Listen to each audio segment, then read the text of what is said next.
So tinawagan pa nga ni Jaylen Brown itong si LeBron para tanungin sa kung anong advice ang kanyang maibibigay sa kanya patungkol sa kanyang buhok.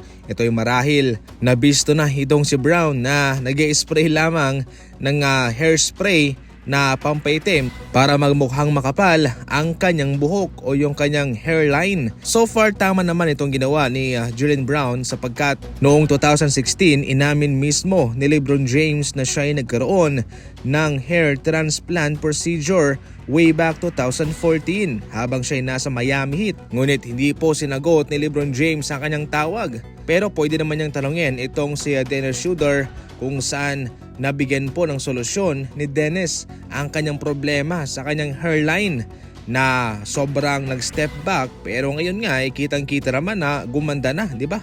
Parang normal lang. Kung si LeBron ay umamin, itong si Dennis Schroeder naman ay wala siyang isinapubliko patungkol sa kanyang buhok. Pero definitely siya ay nagpa-hair transplant din o mayroon siyang ginawang procedure para maibalik sa normal ang kanyang hairline. Trending kasi sa mga nagdaang linggo itong buhok ni Brown sapagkat marami siya nabiktima sa mga hairspray niya.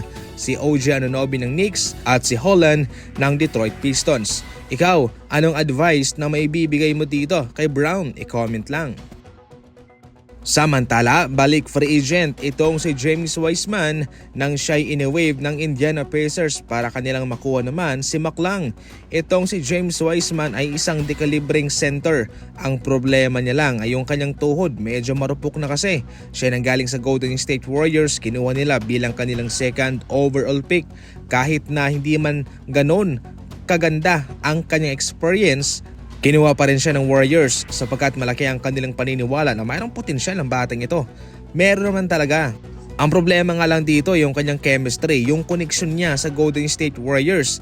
Hindi nga talaga nagko-complement mga idol. Sinubukan naman niyang maglaro sa ibang koponan, especially sa Toronto Raptors, sa Pistons, sa Indiana Pacers, pero wala. Maganda naman ang kanyang naibibigay doon ng mga numero at performance bilang isang third option center. Pero injury talaga ang malaking problema sa kanya. Yun mga idol, ang nakakawalang tiwala sa kanya para sa ibang kupunan mga idol. Sa ngayon may chance po siyang pumunta sa ibang kupunan. Yun ay kung mayroon pang interest ang ibang team sa kanya.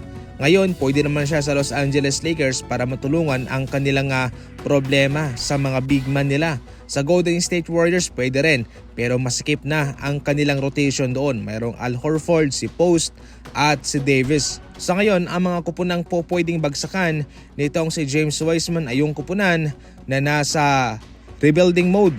Yung mga team na naghahanap ng third option o fourth option na center sa kanilang rotation.